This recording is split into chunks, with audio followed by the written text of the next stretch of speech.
I want to go to check out Camilla's hidden room. But I think she stands on there.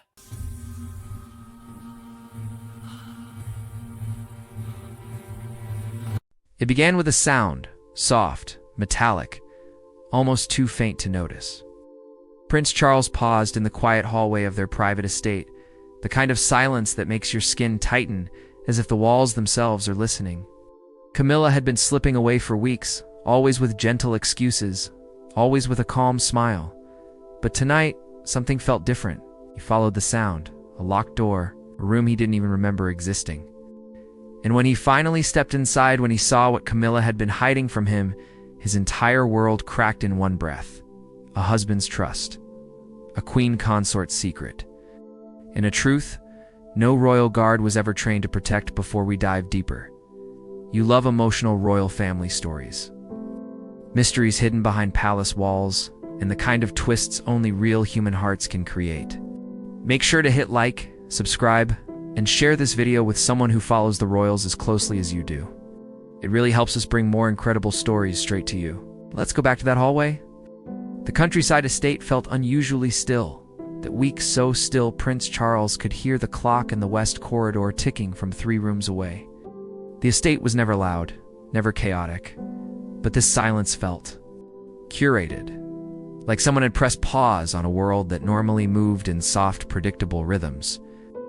Yet the one rhythm Charles used to depend on most, Camilla's presence, had begun to shift. It started subtly, missing teacup here, a quiet door clicked there. Small things only a man who'd spent decades studying every nuance of his wife's routines would notice.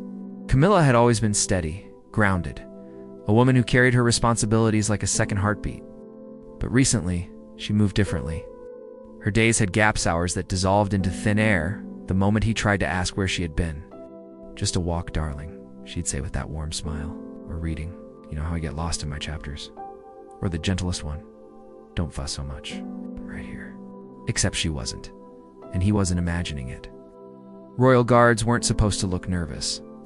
But even they had started exchanging glances when the prince asked simple questions like, "Have you seen the queen consort this afternoon?" One guard swallowed hard before answering, "Not since morning, sir." Another shifted the weight of his stance, eyes flicking anywhere but Charles's face. A third simply offered a polite bow. "Too quick," her stand said. Her Majesty asked not to be disturbed. Not to be disturbed. From guards who never said those words unless instructed very, very firmly.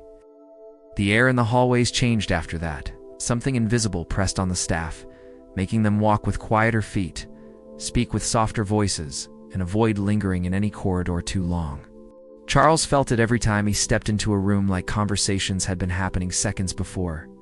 Conversations that ended the moment he entered. The mystery deepened on a Tuesday afternoon when he glanced at the estate's master login, old tradition, where staff signed off rooms they cleaned or prepared. One column caught his attention. East Wing, no entry requested. Odd. The East Wing wasn't in active use, but it certainly wasn't off limits. Why would the staff be told not to enter? He asked Mrs. Barlow, the most seasoned house attendant.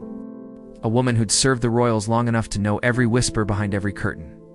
Mrs. Barlow. "I see the East Wing hasn't been tended to this week." Her breath hitched soft, but enough to give her away. "Yes, Your Royal Highness." Her Majesty, she requested privacy in those rooms. Privacy in a dormant wing. A quiet chill ran down Charles's arms. "Did she say why?" "No, sir," Mrs. Barlow answered, eyes lowering. "Only that she would handle it herself. The staff never questioned the queen consort's wishes." But even so, the way Mrs. Barlow spoke carefully, deliberately told Charles one thing. She was afraid of saying more. That night, unable to sleep, Charles rose from bed and stepped into the dim hallway.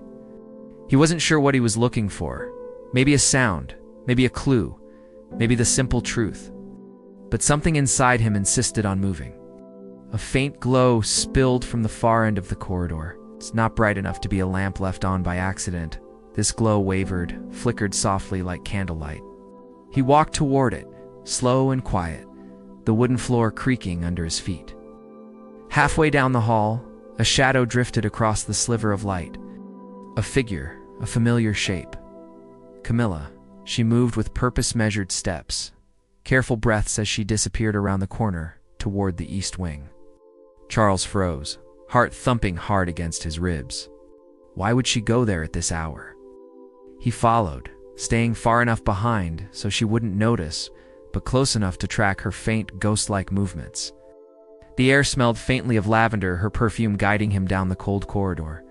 Then she stopped. A door clicked softly. Charles peeked from the corner and saw her silhouette slip inside a room he had long forgotten existed. The door shut, lock turned. Once, then again double-locked. For several minutes, he stood still, listening. A drawer opening, soft rustling, something that sounded like paper being moved. Then silence. He stepped closer until he stood right outside the locked door. Warm light leaked through the bottom crack. He pressed his palm to the wood-cold, solid old. What was behind this door that needed midnight visits? Camilla stayed inside for nearly an hour. When she finally emerged, she locked the door again, tucked something into her coat, and walked away with her head lowered as though carrying a weight she couldn't bear in daylight. Charles slipped silently back to their bedroom before she arrived, his mind racing with questions too dangerous to ask out loud. The next few days grew stranger. Camilla disappeared every afternoon like clockwork. She returned with tiny hints of dust on her dress sleeves, or the faintest smudge of something on her wrist tink. Old wood. Couldn't tell. She smiled more than usual, but her eyes had a distant sheen, like she was both here and somewhere far away. During breakfast, Char asked casually, "You've been keeping busy lately." She paused with her teacup midair. "Oh, just a few personal things. Don't worry, nothing important." Nothing important. He wanted to believe her. He truly did. But her voice trembled, barely perceptible, but not to him. By now, even the guards sensed the tension. They weren't foolish. They'd guarded the royal family through marital storms, political scandals, and moments that never reached the public eye. One guard, the tallest, most seasoned of them, stopped Charles near the courtyard one afternoon. "Sir," he said quietly, "if I may, you look troubled. If there's any assistance a guard can provide, discreetly, we stand ready." The loyalty touched Charles more than he expected, but he shook his head. "It's a private matter." The guard nodded, but the look in his eyes was telling. He already knew part of the truth, just not the part Charles needed most. The breaking point came on a rainy Thursday. Camilla left for her usual afternoon walk, but this time, Charles noticed she left her satchel behind, a satchel she had taken with her every day for the past month. Inside, he spotted the faint outline of a key, a small, old key, and Charles felt his breath catch. A key that didn't match any door used daily in the estate. Only one kind of door used such a key. Secret rooms built into the estate generations ago. Rooms meant to hide things. Memories. Letters. People. His stomach tightened. This wasn't just a hobby. This wasn't nostalgia. This was a secret she didn't want him to see. Charles lifted the satchel, feeling the weight of the key. Heavy. Cold. Like truth itself. And that was when he knew.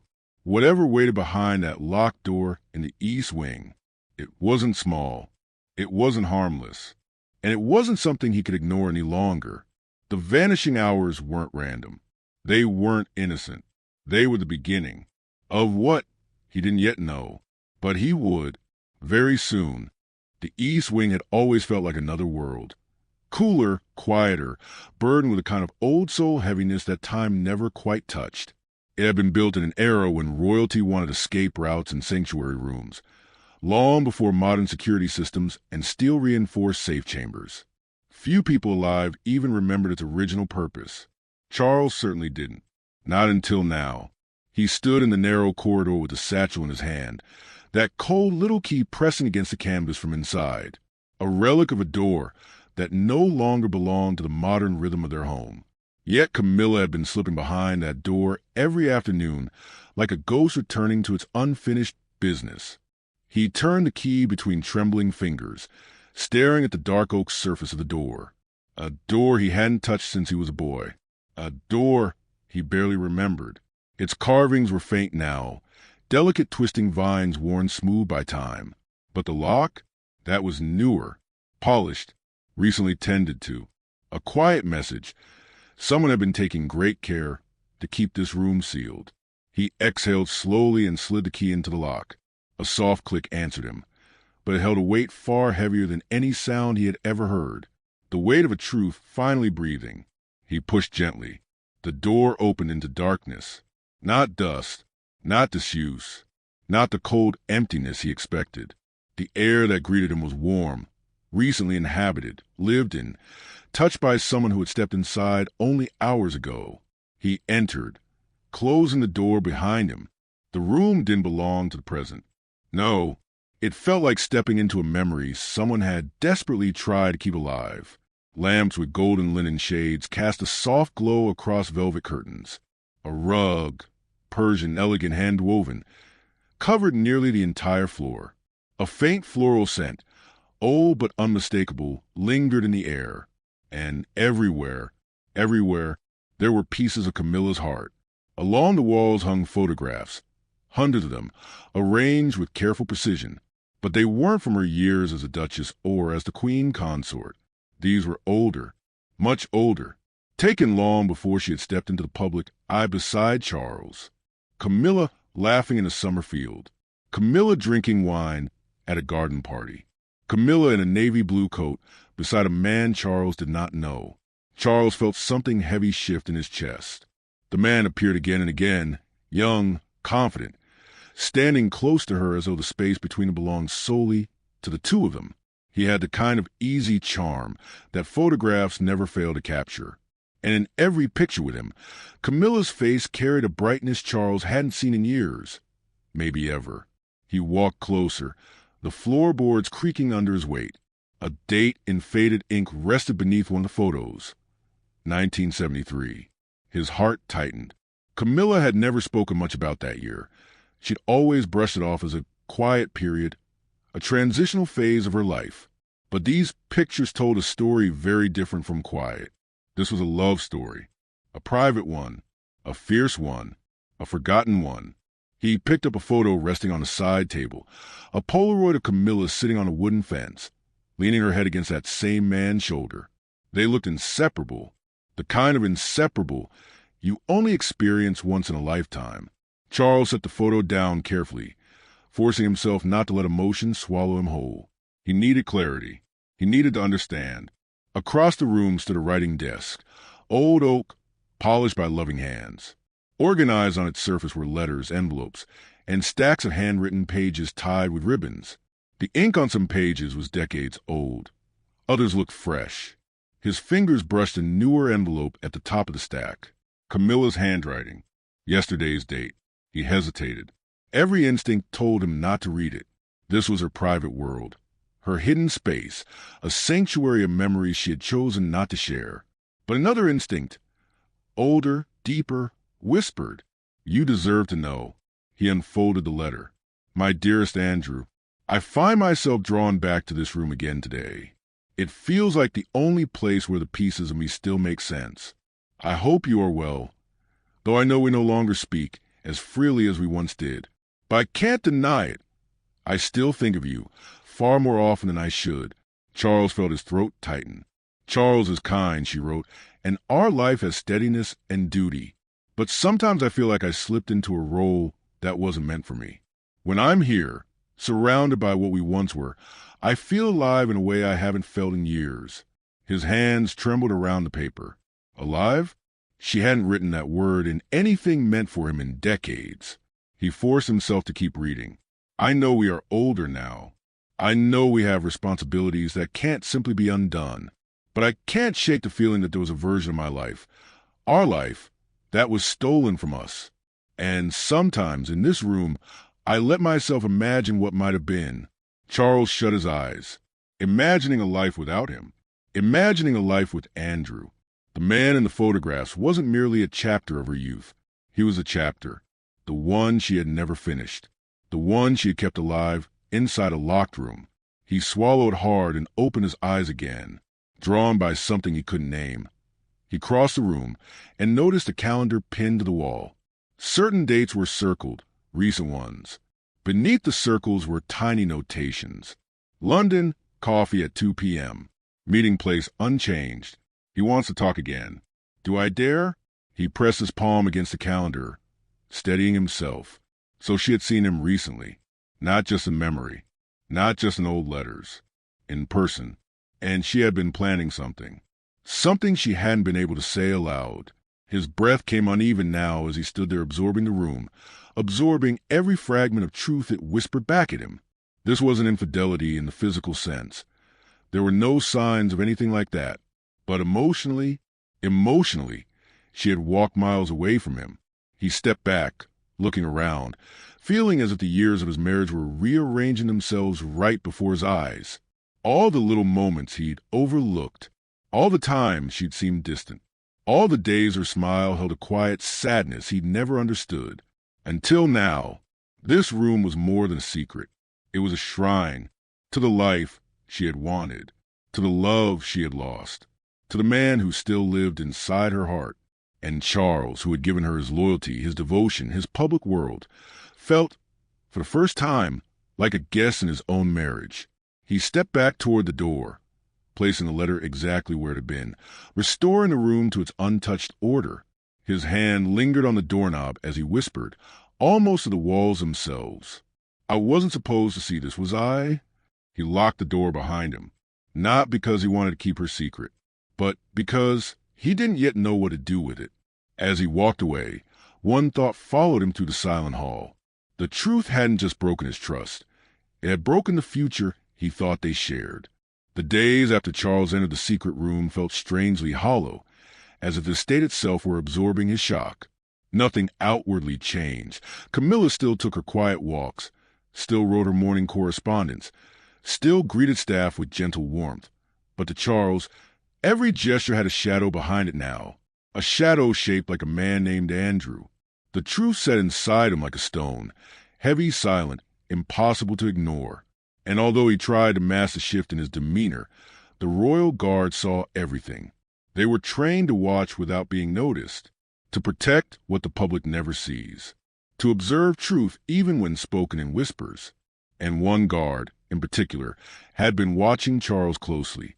His name was Captain Hartwell, the most senior protection officer assigned to the estate. He carried the quiet authority of a man who had stood in palace halls during coronations and crises, and yet moved with the subtle discretion of a shadow. Captain Hartwell approached Charles one morning as the prince stood staring out at the gardens from the conservatory, a place Charles retreated to when his thoughts became too heavy for the walls of his study. "Your Royal Highness," Hartwell said in a low voice, standing several steps behind out of respect. "May I speak with you privately?" Charles didn't turn around right away, but something in Hartwell's tone, soft, hesitant, almost burdened, made him nod. "Yes, Captain." Close the door. When Hartwell stepped inside and gently shut the conservatory doors, the air shifted. "Sir," he began, "I've noticed you've been troubled lately." Charles gave a tired exhale. "I imagine I haven't done a brilliant job hiding it." "No, sir, and it's not my place to pry. But it is my duty to protect the emotional and physical well-being of the principals under my care. And there is something I must tell you." Charles finally turned to face him. Hartwell's expression was a mixture of loyalty and pain. "This is regarding Her Majesty," Hartwell said quietly. The word struck Charles like a jolt. He steadied himself. "What about her?" Hartwell seemed to weigh every syllable before speaking. "I wasn't certain whether to tell you, but after observing the situation, I believe you deserve the truth." Charles's pulse quickened. "What truth, Captain?" Hartwell stepped closer, still respectful, still maintaining the distance demanded by royal protocol, yet speaking with the honesty of a man shedding a weight he had carried too long. "For the past several months, sir, Her Majesty has requested privacy in a very specific area of his state, the East Wing." Charles's breath tightened. Hartwell continued, "She instructed us, very firmly, not to monitor that corridor during the hours she occupied it. She asked that we reroute standard patrols, and that no guard follow her movements while she was inside." Charles swallowed. "I see. It was an unusual request," Hartwell admitted gently. "But she was clear, sir, and we are sworn to obey unless there is reason to believe a safety concern exists." "What reason did she give for this privacy?" "Only that it was a personal matter, Your Royal Highness." and that she required absolute solitude. A silence settled between them, thick, weighted, almost suffocating. Charles was the first to break it. And you followed her instructions. Hartwell nodded. Of course, sir. But I want you to know, I had concerns. Concerns? Charles echoed. Yes, Hartwell said, voice barely above a whisper, because privacy requests of that nature, from any member of the royal family, often indicate emotional strain, or distress. He paused. Or secrecy. Charles felt a pang of cold recognition. You suspected something. I suspected Her Majesty was burdened, Hartwell corrected gently. Not disloyal, not improper, just burdened. Charles looked away, jaw tightening. She was more than burdened, Captain. Hartwell hesitated. There is more, sir. Something I perhaps should have told you sooner. Charles's heart thudded painfully. Go on. One afternoon, Hartwell said slowly, I observed Her Majesty leaving the estate in plain clothes. Not unusual on its own, but she traveled without requesting guard accompaniment. Charles stiffened. Without security?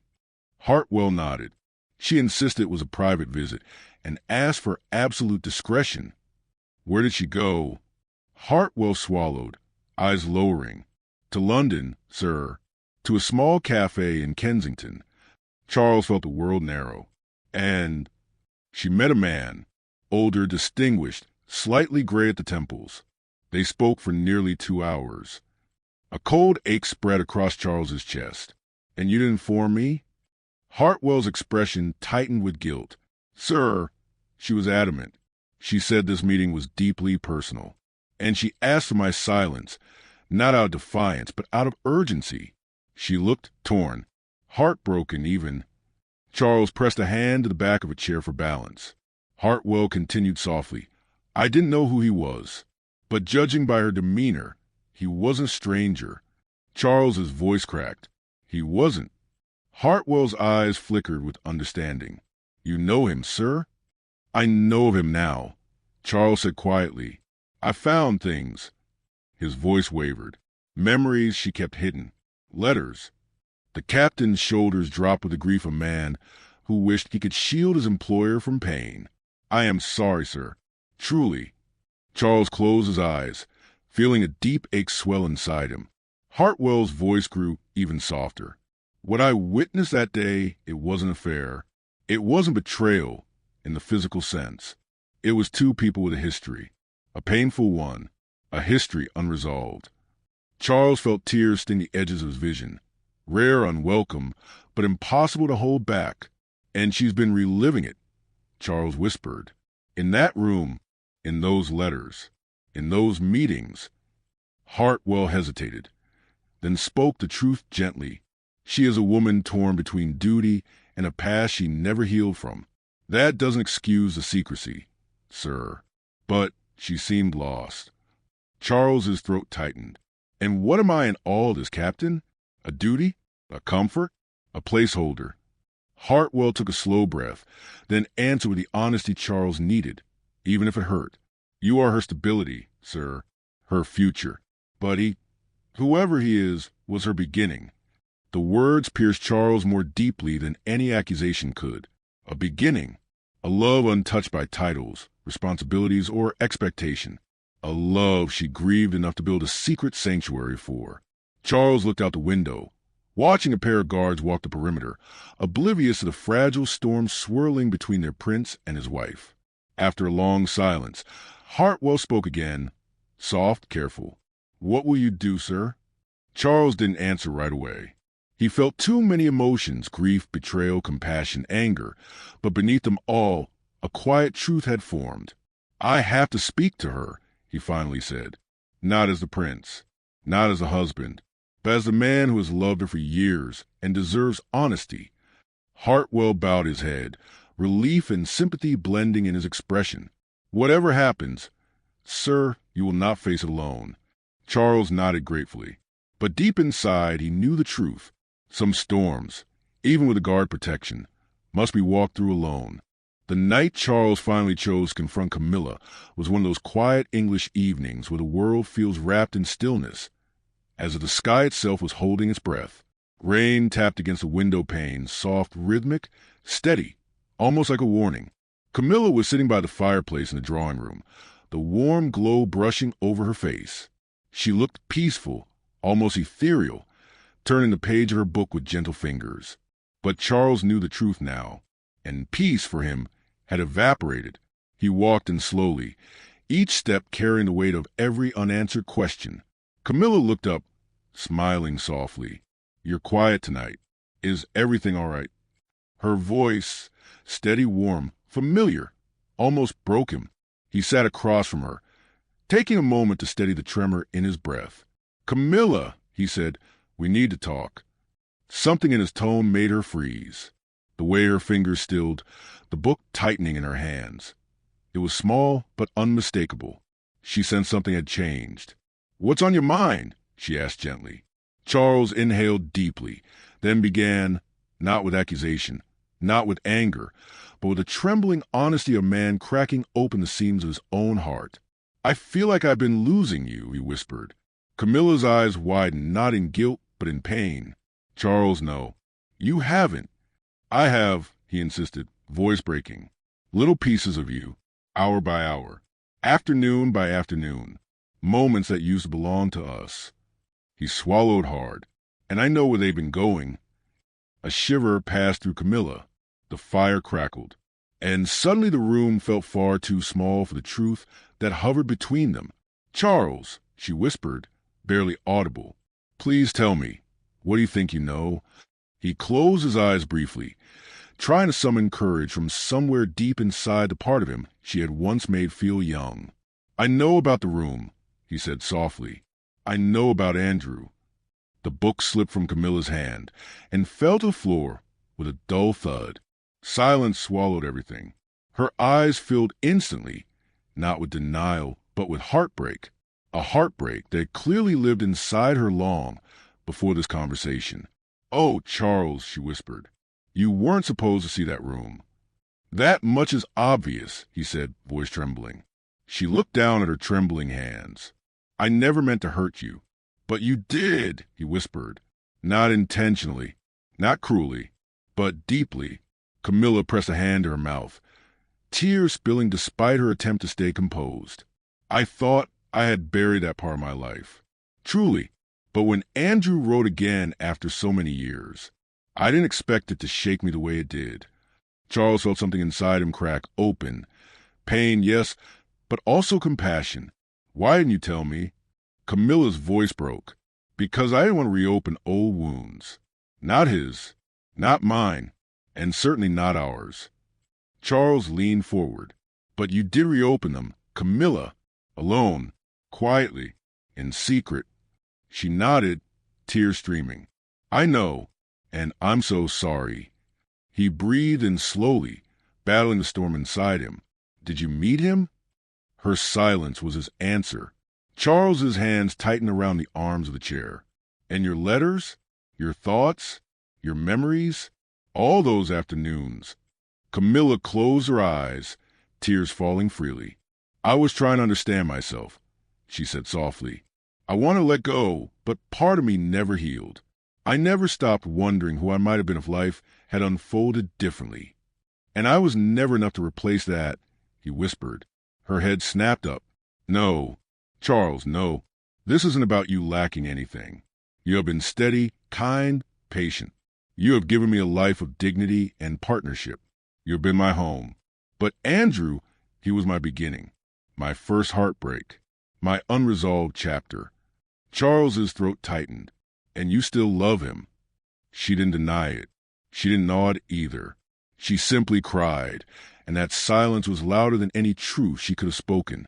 He leaned back, the room blurring through his own unshed tears. "Camilla, I can't be a placeholder for a life you wanted more." "No," she said, shaking her head desperately. "Charles, listen to me. I'm not leaving you. I don't want to hurt you. I don't want to abandon everything we built." "But you already did," he whispered, piece by piece, memory by memory, letter by letter. She sobbed harder. "I was confused. I was grieving a version of myself I let go of too quickly. But Charles, I love the life we built. I wouldn't trade it. Charles looked at her through a veil of tears. But are you happy? She froze, just like she had the night he first asked her. And again, she hesitated. Too long. Charles stood slowly, his heart raw. I need you to be honest, Camilla, truly honest. Her voice cracked. I don't know. It was the gentlest heartbreak, the softest devastation, the kind of truth that doesn't explode, but erodes you slowly. Charles closed his eyes, a single tear sliding down his cheek. Then maybe, he whispered, the kindest thing I could do is give you the space to figure it out, without secrets, without locked rooms, without choosing between duty and desire. Camilla broke completely, sinking into her hands, sobbing as though her ribcage couldn't contain the ache. Charles, please, she begged. I don't want to lose you. He knelt in front of her, taking her trembling hands. You won't lose me, but you can't cling to me and a memory at the same time. You deserve clarity, and so do I. Camilla lifted her tearful eyes. What do we do now? She whispered. He exhaled, raw and honest. We face the truth. Together. No more hiding. No more rooms full of ghosts. We talk. We heal. Or we let each other go with dignity. But we cannot keep living like this. Camilla nodded, broken yet relieved, as if honesty itself had loosened chains around her heart. Charles pulled her into his arms, holding her tightly, not as a man who had won her back, not as one who had lost her, but as someone who finally understood her pain. Outside, the rain softened. Inside, two people, two hearts, two histories, finally stopped pretending they were untouched by the past. And for the first time in weeks, the silence in the estate felt real, not heavy, not secretive, honest. Whatever came next, healing or heartbreak, would at least be true. White medium star outro for your audience. Powerful, emotional, human. If you stayed with this story until the end, thank you. Stories like this aren't just about royalty. They're about love, memory, choices, and the quiet battles people fight behind closed doors. And sometimes the strongest thing a person can do is tell the truth, even when it shakes the world they built. If this touched you, made you think, or kept you turning every emotional corner, please make sure to like, subscribe, and share this video with someone who loves deep, human storytelling as much as you do. Your support helps us bring more powerful royal family stories to life, full of emotion, mystery, and the kind of moments that stay with you long after the screen fades. Thank you for watching, and until next time, take care of your heart.